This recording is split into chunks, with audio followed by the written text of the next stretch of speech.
black corner. From St. Louis, Here comes Mr. Pro. Mr. Andre the Pro Giant. gonna get his licks in on the bruiser. Hulk Hogan. Number 1, the greatest WWE champion of all time, and in many ways, the man who made the title what it is today, Bruno Sammartino. His opponent weighing 236 pounds in the white corner. From Van Nuys, California. Welcome into another edition of the Retro Wrestling Rewind. As always, I am David Fine, my tag team partner, the true Long Island IZ, Alex G. The funny thing is, you're from Long Island. I call you the true Long Island IZ. There's another guy from Long Island. You know what you both have in common? Well, you both like to collect wrestling figures, but, oh, I'm sorry. You like to collect action figures, correct? Yes, I'm an action figure enthusiast. I don't collect wrestling action figures, though. Well, you have actually one thing up on him. You're actually still employed. He is currently not. He got let go in the mass layoff. I got let go, too. You did? So we're technically the same person. So we both got fired from jobs. Oh, is that a shoot? That's a shoot. Oh, hey, I mean, we're all going to get furloughed, homie. Yeah, well, I mean, hey, that's, we, at least you're not like Zack Ryder, who bought I think this was on one of his episodes. He said he bought like a $43,000 figure. I'm not sure which one it was, but if I had Zack Ryder money, I probably would actually do that. Yeah, I mean, I'm not really feeling for Zack Ryder. He's going to be, in another promotion coming up pretty soon. Starts with a middle word, letter E, last letter W. But I have a feeling, after this whole quarantine and everything, he's going to be back, and I'm not really worried about that. But Clash of the Champions 3, the Fall Brawl, it took place in the great year of 1988. What were you doing in 1988? Were you even born in 1988? I was 6 years old. Well, it came from the Albany Civic Center in Albany, Georgia. If you've ever been to Albany, Georgia, which I'm not sure you have, not really big town. I go to Georgia for. They do weird shit down there. They have good strip clubs, though. Yeah, they do have. Well, I mean, it's funny. The governor of Georgia is opening up the state of Georgia. Today they should be open. And the thing that's not going to be open is the strip clubs. I mean, hey, strippers have to eat too. I mean, come on. I mean, they can't just, it's not like they're school teachers, and they strip on the side. I mean, that'd be kind of cool, but if they were hot teachers, but that's neither here nor there. This took place September the 7th, 1988. It was a Clash 3. I mean, it was last week, or a couple weeks ago, we did Clash 2. Then we did Clash 1. Now it's Clash 3. It's funny. Okay, so I noticed the first match, we're going to be talking about that, Mike Rotundo, Brad Armstrong.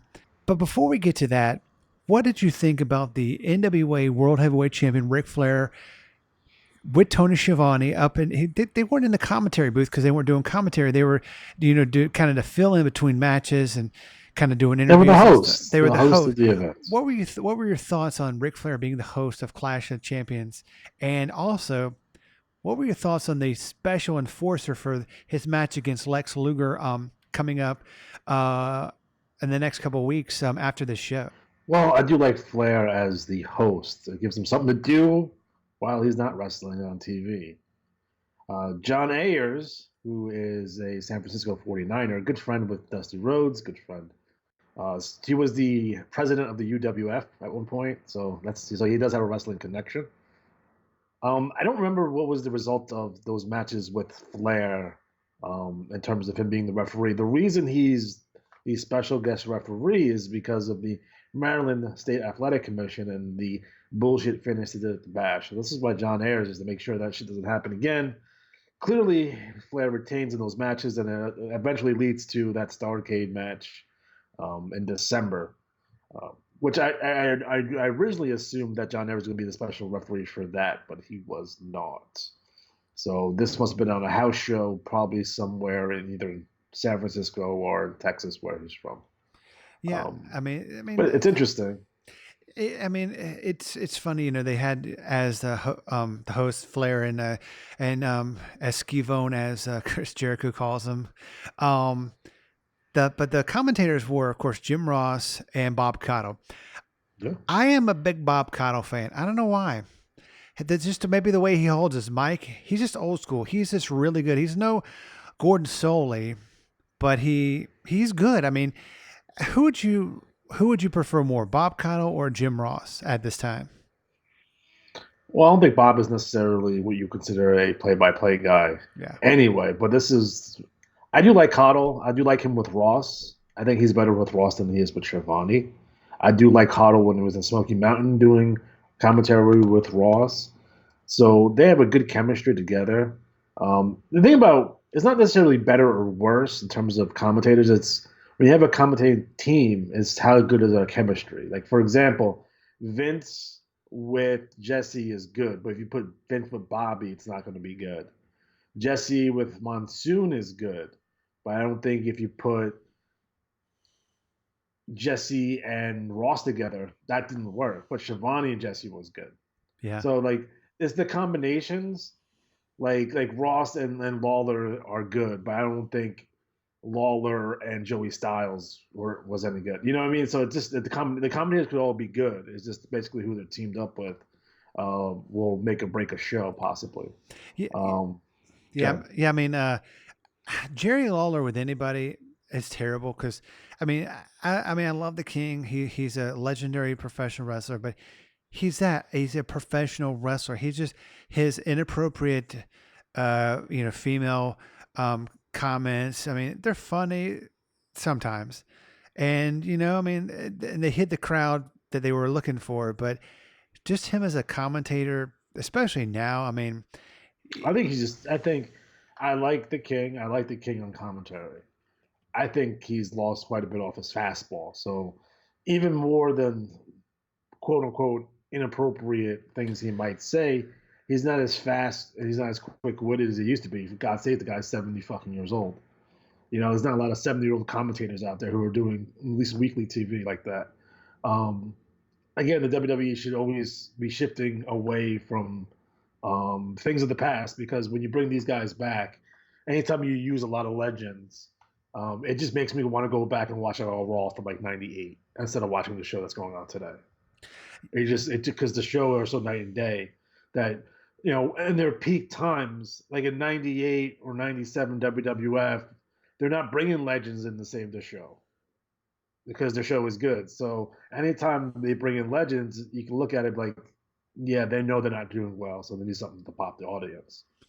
So yeah, I would try to stay away from that at all costs. And you can have Jerry do other things, if you want to keep him around, keep him employed. But I don't think as a color commentator at 70 years old, he probably shouldn't be out there. yeah. I mean, and at this time, I mean, what was the landscape of professional wrestling? I mean, we were, this is an NWA show, but we had the WWF, we had other promotions. I mean, was wrestling at a peak at this time, or was it kind of at a lull? WWF is for sure. They're peaking. They're strong. Savage is champ. Everything is going all aces for them. Jim Crockett Promotions, they're on a steep decline, although they did have a good summer, but they're already in talks of selling to Ted Turner anyway at this point. Dusty's booking is all over the place. He's fighting to keep his job. He's throwing a lot of shit at the TV here right now, at the wall, trying to get something that's hot. Like they've been running with this Flair Luger feud for forever. Dusty's still doing stuff on TV. Dusty's burnt out at this point, and I don't blame him. He's been doing this for a while. It was probably time to replace Dusty for a period of time because if anyone knows anything about booking, and the reason why like Memphis stayed so sharp all those years is because they would constantly change bookers. It would be Jarrett or Lawler, and then have Dundee, and they would have Dutch. The guys would just pass it. They would pass the book along, and then eventually get back to Lawler and Jarrett anyway. So Dusty probably needed a break at this point because a lot of the stuff doesn't lead to anywhere. It's not going anywhere, and it's not drawing. So AWA, Oh, it's on his last legs, that's for sure. It's rough for AWA. Like their 85 wasn't bad. The decline really starts hitting them in 86. And by 1988, they lack talent. Every other territory is essentially dead, other than Memphis, who was doing Memphis type business, so they're okay. Portland is on a decline. Everyone else is pretty much dead and buried, or not even worth talking about Yeah, I mean, it was. I mean, in the United States, anyway. yeah, I mean, do you think that the foreign wrestling was like Japan was doing really well at this time? Japan's solid. I mean, they don't have. The thing about Japanese wrestling is like they don't have the steep declines. Like New Japan and All Japan have been existence since 1972. Like they're not going out of business. You know what I mean? So it's different than saying like, oh, Georgia. Obviously they got bought out, but they were such disarray anyway at the end. Or Florida, or Kansas City, or St. Louis, or Amarillo, or the LA territory, or Stampede. The Japanese companies, they're still around. Like they've had their declines, yeah, sure. They always tend to bounce back. Again, they're both still around. And even when they lost massive talent and they had top guys go off and form their own promotions, whether it be Noah, 0-1 to a lesser degree, and a lot of the splits that happen, they're still there. I mean, yeah, All Japan's probably at the size it once was. New Japan is definitely the number one promotion in Japan right now, but that could always change. Yeah, I mean, we were talking about how Dusty should have given up the book and kind of gone along his way, and then before that we're talking about Memphis, how they passed the book around to Dutch and to Jerry, to Dundee, and to a bunch of other people. Do you think that if that had happened in the National Wrestling Alliance at this time or a little bit before, they would have lasted a little longer? Or do you think they were just declining? It didn't really matter who was booking. They went out of business because Dusty Rhodes was spending too much money, and Dusty wanted to go buy a plane, and they figured out they were like $1 million in the hole. Now, if say they gave the book in 1980, late 86, say after Starrcade 86, to like Gary Hart or Kevin Sullivan or Flair, would they have known to like, hey, let's look at the books here and see what's going on? And maybe they could have stopped the bleeding a little bit and reduced the number of things that they did that cost a lot of money, like those bash tours in those stadiums. And they drew okay, but they could have drawn the same amount of people in the Omni or in the Greensboro Coliseum or the Mid-South Coliseum. So they didn't really have to go to these outdoor shows. There's no just 20,000 people. Like, it doesn't matter. You weren't doing 60,000 people there. Yeah. And I think the company just grew too big for its infrastructure. They had the infrastructure in place to go national, and buying all these territories, dead territories where you just could have waited and just picked them off anyway. Like there was no reason to buy the UWF. Like Jim Ross sussled them on that one for sure.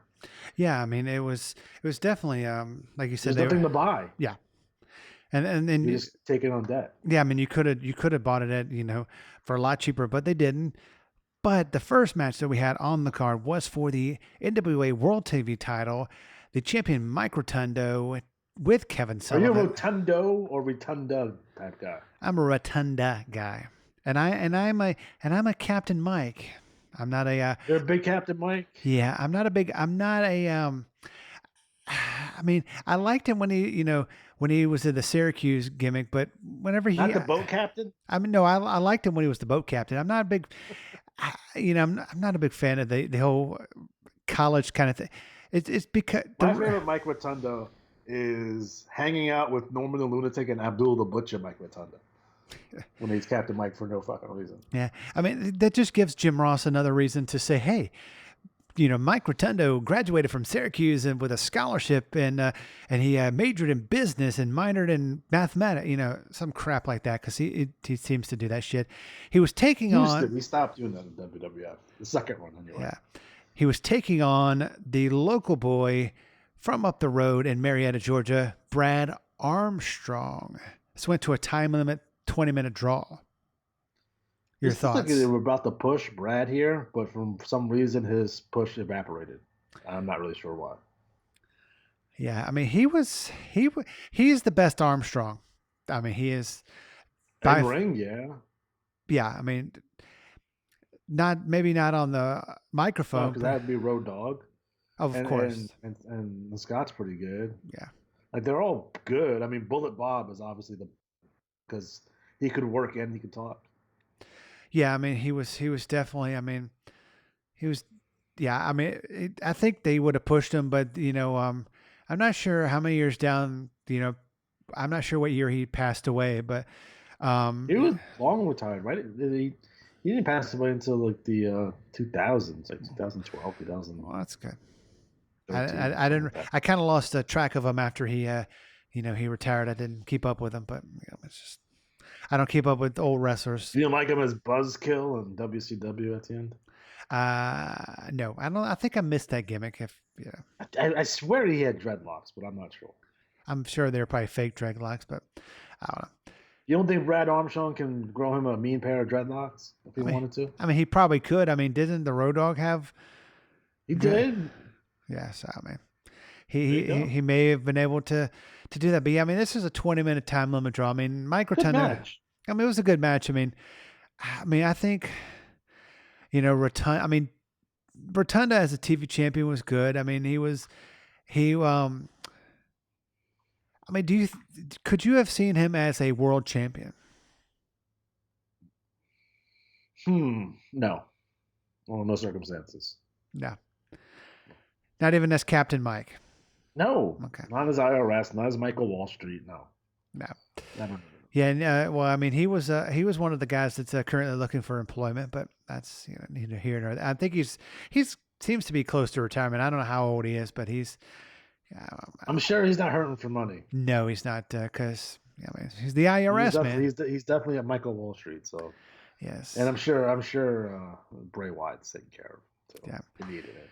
yeah, no, it's good to be a top bill and to not be a producer, but be a champion. They'll come back. They'll bring them back once they need. They don't need producers right now. Why would you have them? Yeah, I mean, I heard Drake Maverick's coming back for a little bit because he's been booked in the that 205 tournament. I thought they taped those already. They may have. I'm not really sure. The internet. They have a lot of rumors. But the next match, huh? The only thing I do on the internet is look at porn and an occasional tweet something, but mostly look at porn. Yeah, well, I mean, you tweet and do porn at the same time. It's just, I mean, that's just indecent. I mean, you do, all your incognito, baby, all day. Yeah, you only do that. Were you involved in the Twitter After Dark hashtag? I'm not going to comment. Not going to comment. You were. There's a picture of you somewhere. I want to find it. I am not going to comment. That's why I'm not going to run for office. But not gonna show your penis. The next match we had on the evening on the card was, this is okay. A Clash of the Champions or any show is going to suck, or the match is going to suck when Nikita Koloff has hair. He was with Dr. Death Steve Williams, taking on the Sheep Herders, Butch Miller. The hell of a team, though. Yeah, Luke Williams with flag bearer Rip Morgan. You're a big Rip Morgan fan? No, but I love the Sheep Herders. Not a big Bushwhackers fan, the kind of shtick that they had in the WWF. Big Sheep Herders fan. I mean, they fucking bled all the time. They would bleed just walking to the ring, I'm sure. They would. I mean, it's no apparent reason they just start bleeding. I mean, like, okay. I didn't know this was that kind of match, and this is TV, and they're facing two jobbers, but they did it the hard way, whatever. But what were your thoughts on this match? I mean, you were a big Nikita Koloff, Steve Williams kind of combination. They're an interesting team if they would have gotten together like as a permanent duo. Like they got fantastic matches with like the Midnight Express. Like that would have been cool as shit. They didn't really go with them for very long. I think Nikita is pretty much gone not too far after this. Shatoata, as he would say, Shatoata, whatever. I think Steve Williams ended up by 1989. He's like he left and he went to Japan. So, and these guys don't necessarily stick around for that much longer. Yeah. They never really did a whole lot with Steve Williams during this time frame and Crockett / WCW as they would sell in a couple months. It's a damn shame because he could have been a top contender to Flair, but he wasn't. You know the other Steve Williams that actually did push pretty hard. Not in WCW, didn't. Oh, I know. He emerged in the other federation, but, yeah. I mean, I just I'm a like I've said before, and I'll stick to it. I'm a big heel Nikita fan. When he was with Uncle Ivan, even maybe a little bit the superpowers with Dusty Rhodes, but just How about when he came back no, as the heel no, and he was fighting Sting? no, no. I'm just.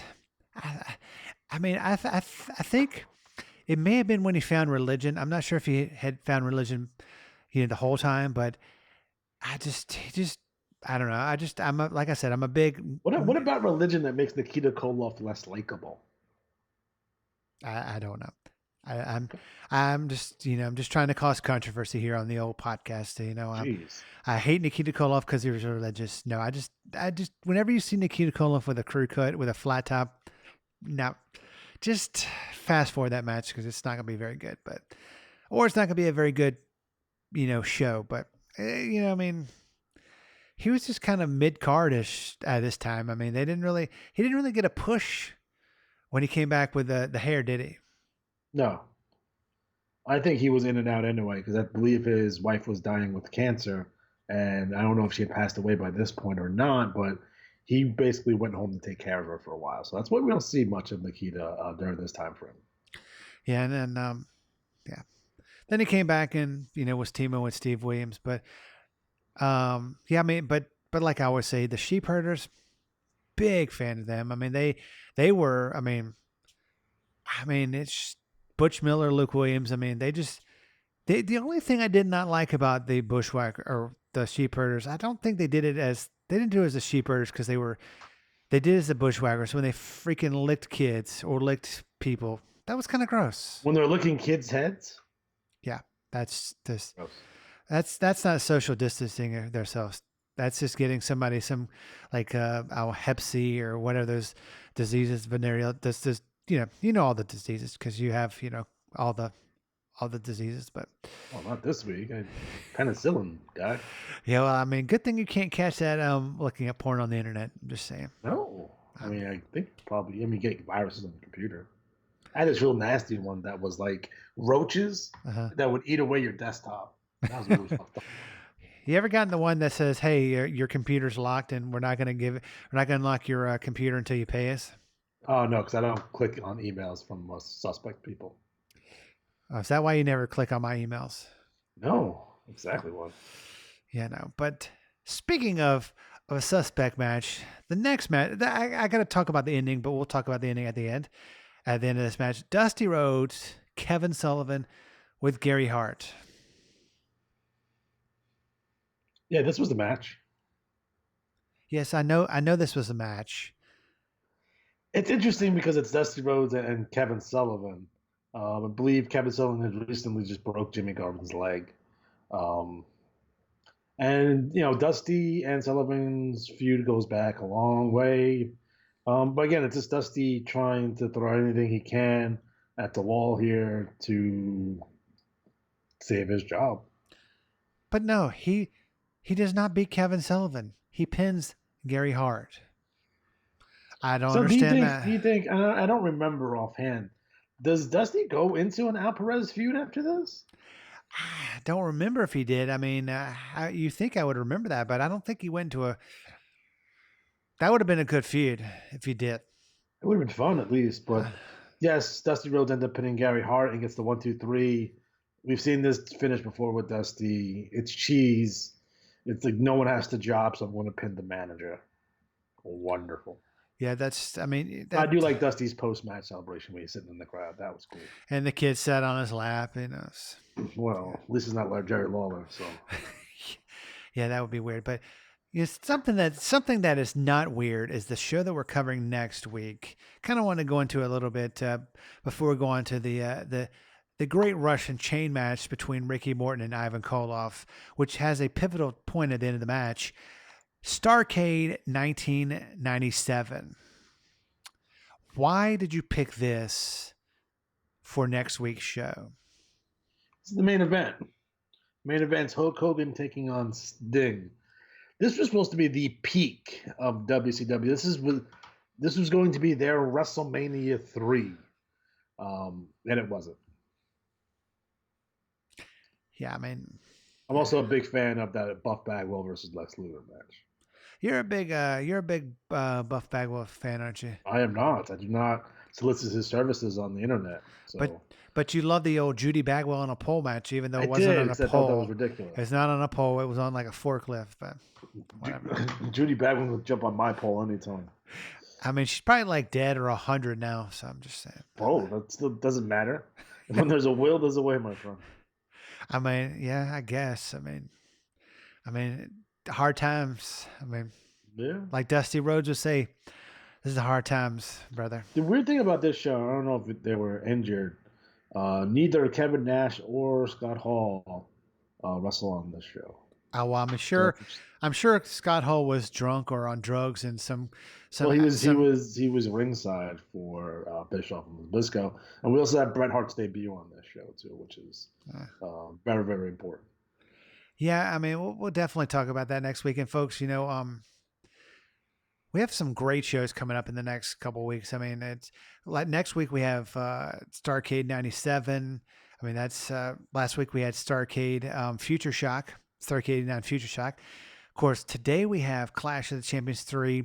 This next match, do you see Ricky Morton as a Russian chain match kind of guy? No, but you get heat on Uncle Ivan, that's for sure. Yeah, where was Robert? Was he hurt?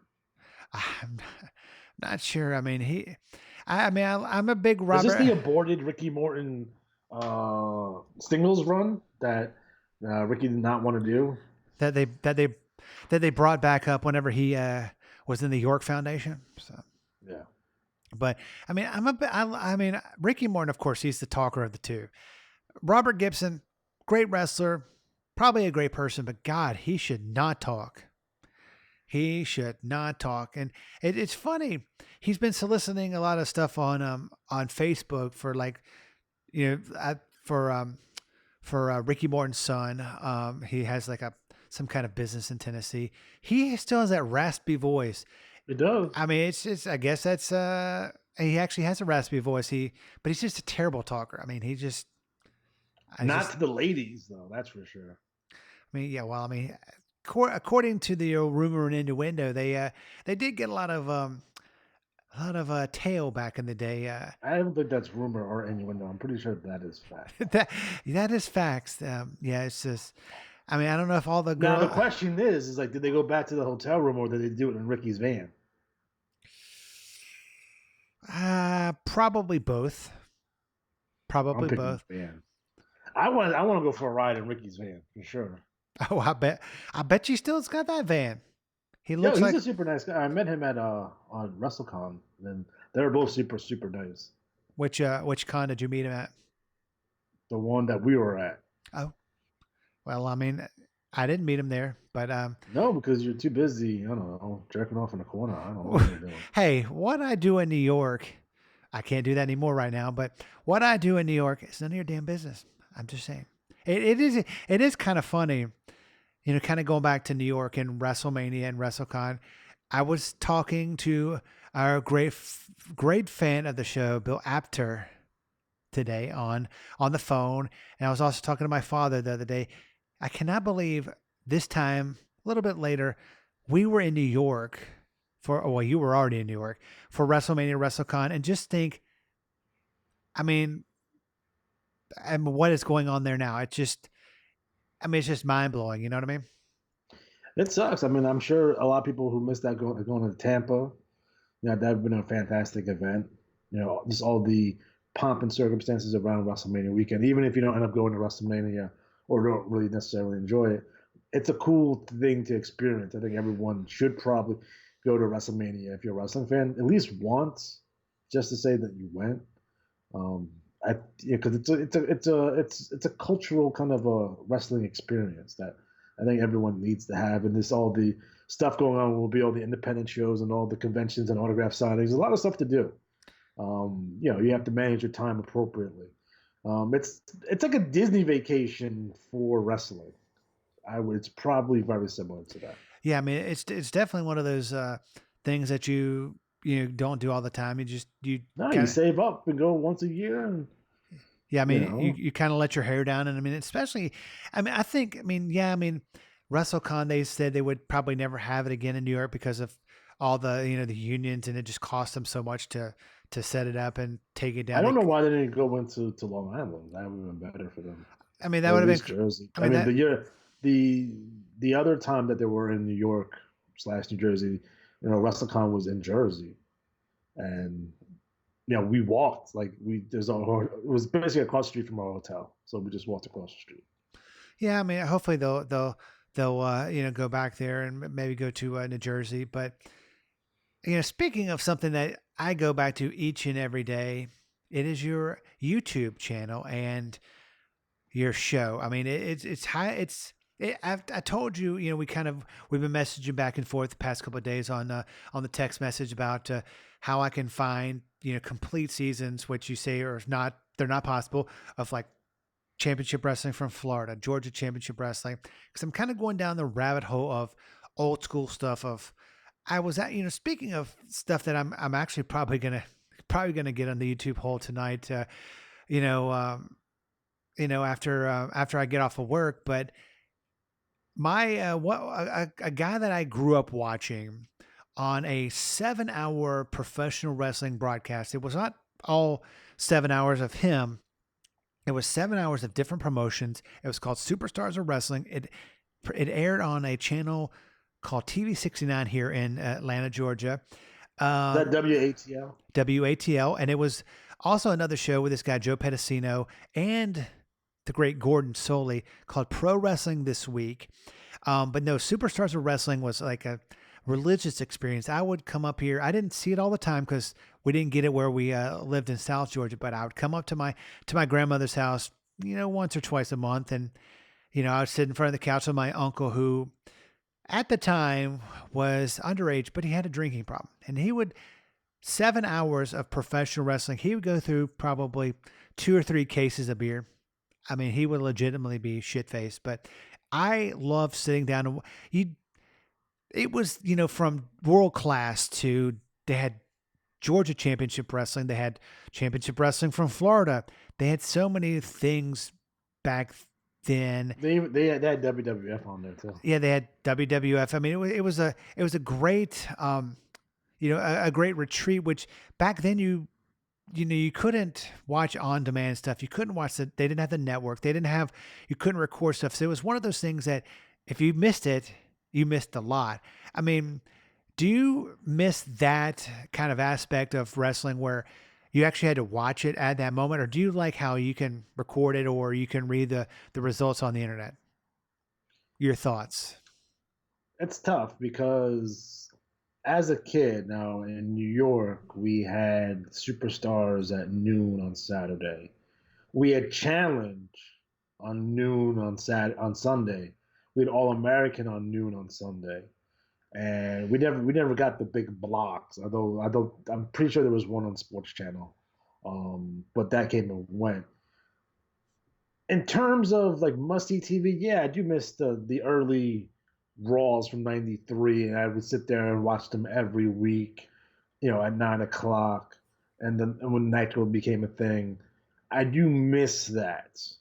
But if I was a kid, how I was back then, because I was taping shit off TV too, I would have loved it to be like this. Like this would have been heaven for me, because it was so hard. I mean, it gave me a greater appreciation for it for sure.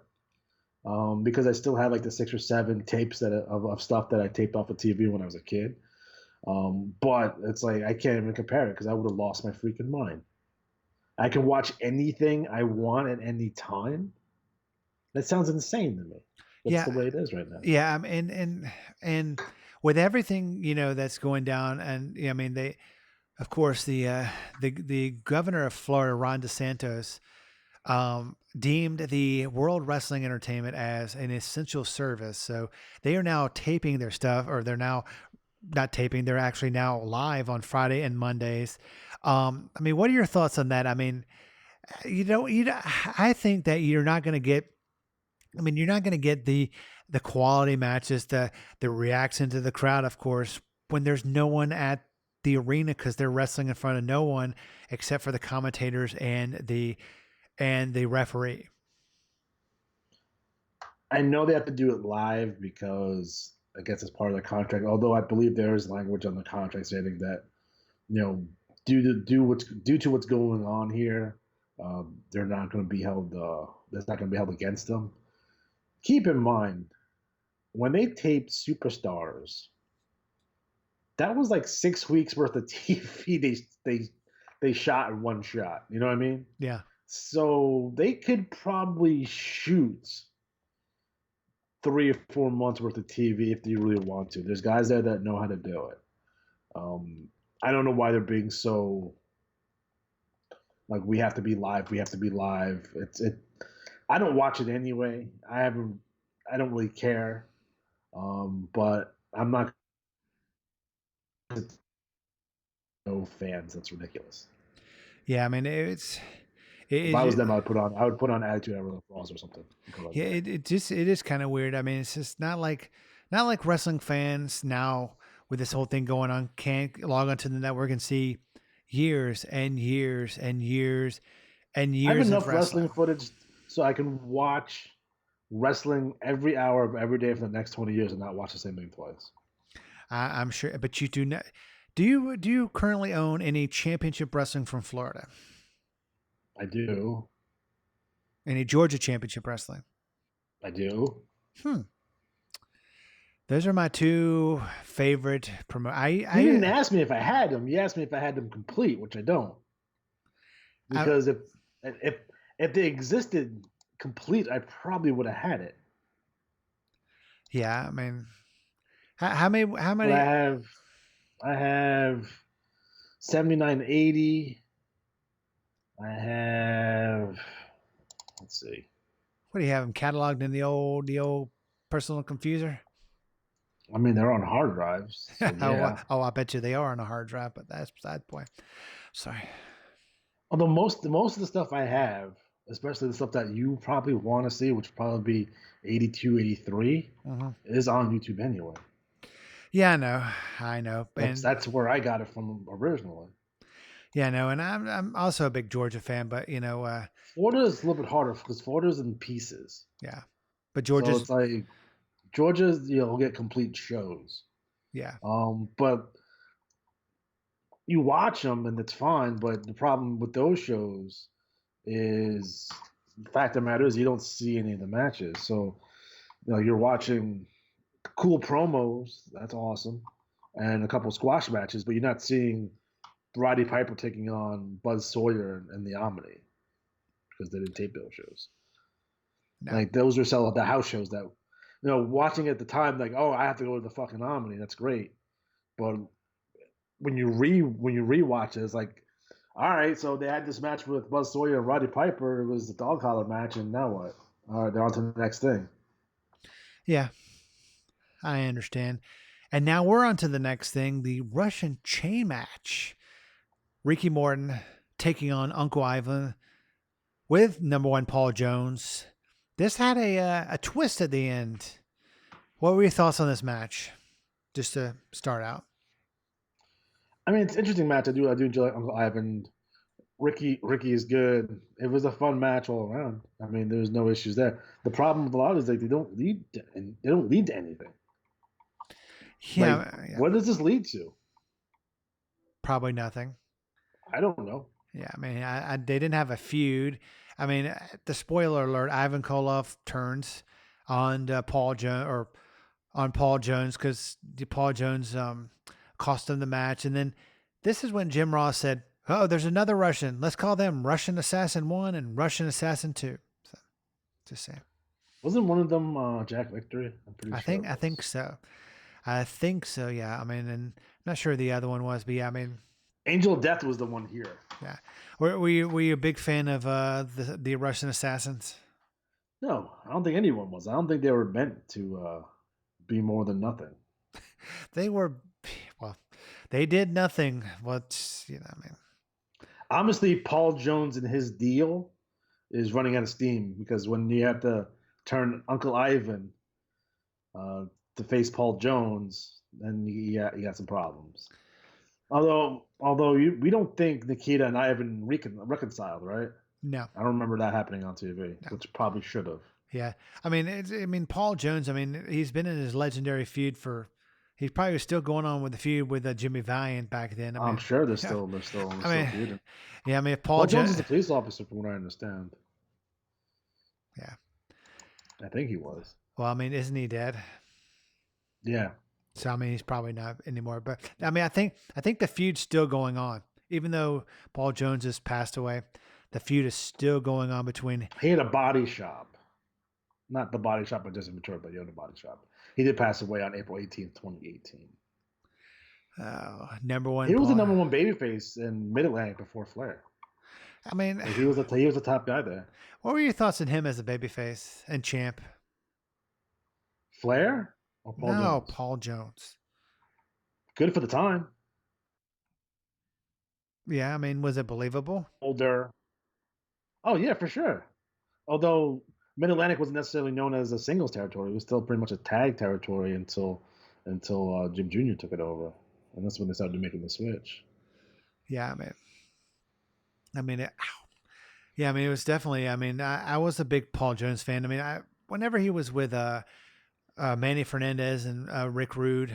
That's probably peak as manager Paul Yeah. Jones. I mean that would be Rick Rude, not Rood. Like I saw that on a on a show. I was like, huh, they changed the spelling of his name, but I don't know why. But that's just whatever. But when we come now to the main event, I don't understand this main event. Sting, Barry Windham for the U.S. title. I mean, do you They think? need to go over here, by the way.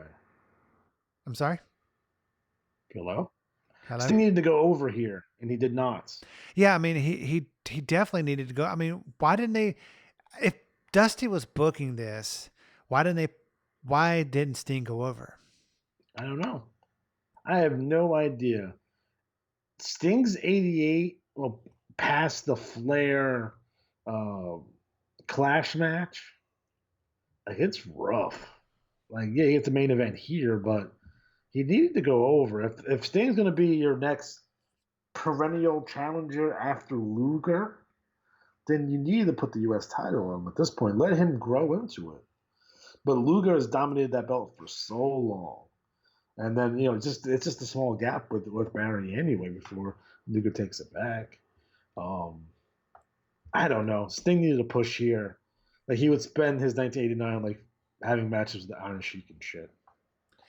I think that would have been great if it had been back in 1986, the Iron Sheik. But I mean, yeah, I mean,